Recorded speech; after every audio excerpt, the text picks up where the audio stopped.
So you're sat there and you're twiddling your thumbs because you've either got a lot of money or you've made a lot of money. But the thing is that you now feel lost and you feel maybe a bit directionless.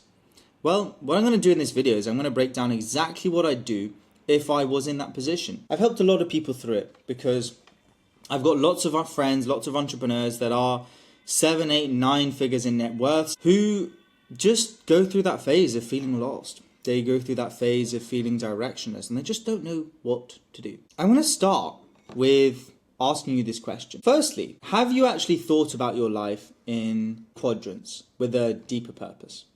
So it's health, wealth, relationships, and then spirituality. And in this video, I'm going to tackle each of those areas.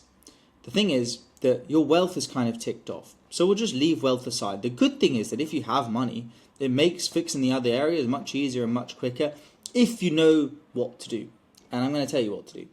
So we're going to start with relationships because I think relationships are so important. There's been so many studies where you see like the amount of close friends and connections that you have is directly correlated with how long that you live. So when it comes to relationships and actually getting purpose from relationships, a classic question that I like to ask myself is the following. If I had nothing, would this person still be friends with me? And the reason I think it's such an important question to ask yourself is because you can basically figure out who the real ones are. Genuinely sit down and ask yourself, this person, would I be able to message them and say, do you want to go for a walk? Or do you want to go for, I don't know, like a simple low-key burger? Because if they would go out with you, then they probably are a real one, and they probably are someone that actually cares about you. If you realize that you don't have that, how I'd actually fix it is figuring out one of your hobbies. So for example, riding a motorbike, or maybe it's like driving cars, or maybe walking dogs. I'm just using real life examples from my life. And what I'd recommend then doing is then going and doing these hobbies, but not presenting any wealth. If someone asks what you do, you can just keep it really low key. You could just be like, oh, I work in marketing. Or, oh, I just like run a business. But just leave it super, super low key. And then if someone like starts pressing you and starts asking like, oh, but what business or what this and what that, you can just say like, look, like, to be honest, I'm here just to have fun in this activity. Or like, look, I just want to connect with you on a human basis. Like, it doesn't matter what I do. I'd rather not talk about it. I'm not defined by what I do. And you aren't either. And you're not defined by your business exit. I honestly think it doesn't really matter. What matters are like your core traits, your values, what you believe in. Because those are the things that are going to stay for the rest of time. Like, by actually spending time and figuring out, okay, what is your hobby? Going and doing that hobby and connecting people on this basis, you can start to slowly build relationships that actually are aligned or that actually mean something to you. Now, when it comes to your actual relationships with women, it might be actually going through your head like, what do I do? How do I actually find like a real girl that actually cares about me for me and wants to be with me for me? Because that can be like a difficult thing, especially when you have a lot of money. And especially when you're trying to attract like the hottest girls. You know, those model girls that look like tens or whatever you want to call them.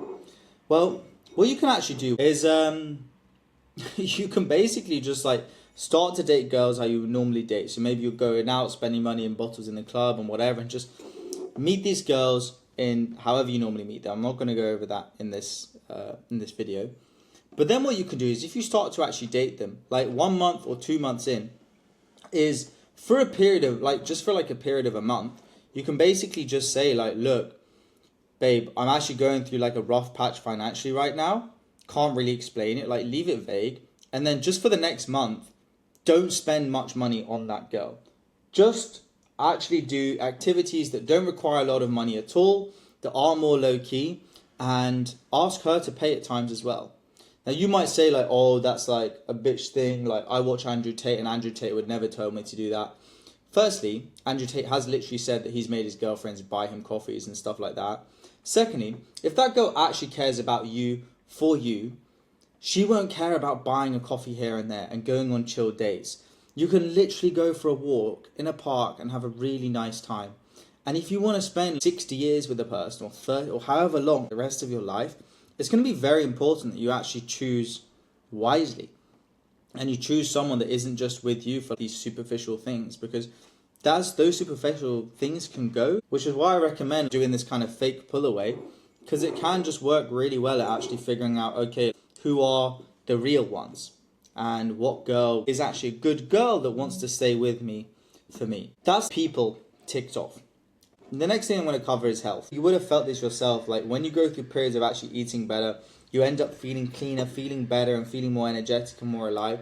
And that's going to help you start to feel more aligned and start to feel better when it comes to actually figuring out what it is that you want to do in life, and like if you're feeling a bit lost or a bit lonely. So what you can do to fix this is, firstly, so simple, get a personal trainer, 1. 2, go to group classes.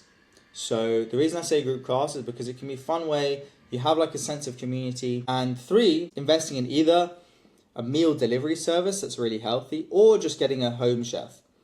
And these things can be super high leverage because it doesn't take any of your time.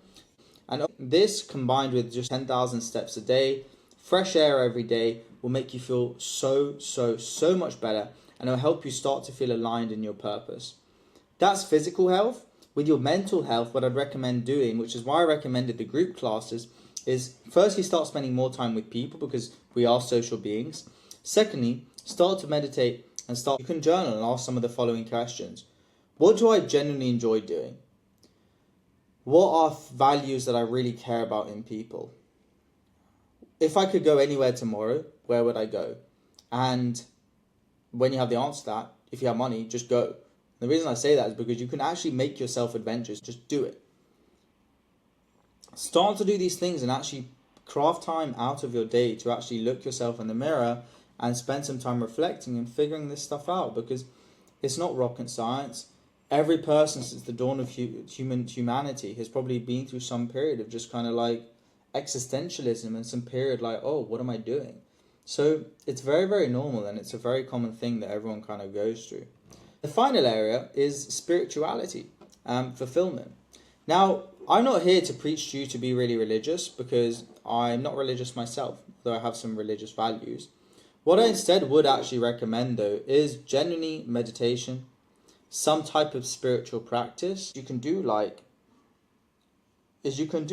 a meditation retreat. Go to the mountains and do 7 days where you don't speak to anyone.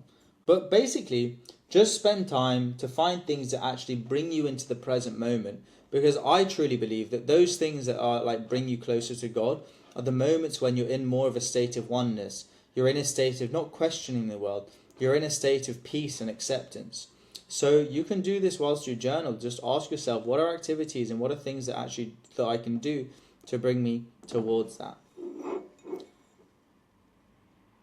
Now, if you actually want to figure out, okay, like I just launched, like I've got all this money, I don't feel really fulfilled, and I'm going to implement these things, Kiara, so thank you, but I've landed in a new city and I don't know who to meet. What I recommend you doing is you watch the video that I've linked below that actually walks you through exactly what to do to meet a good crew of people in any city in 9 days or less. And it's actually so simple to implement. I wish I learned it sooner.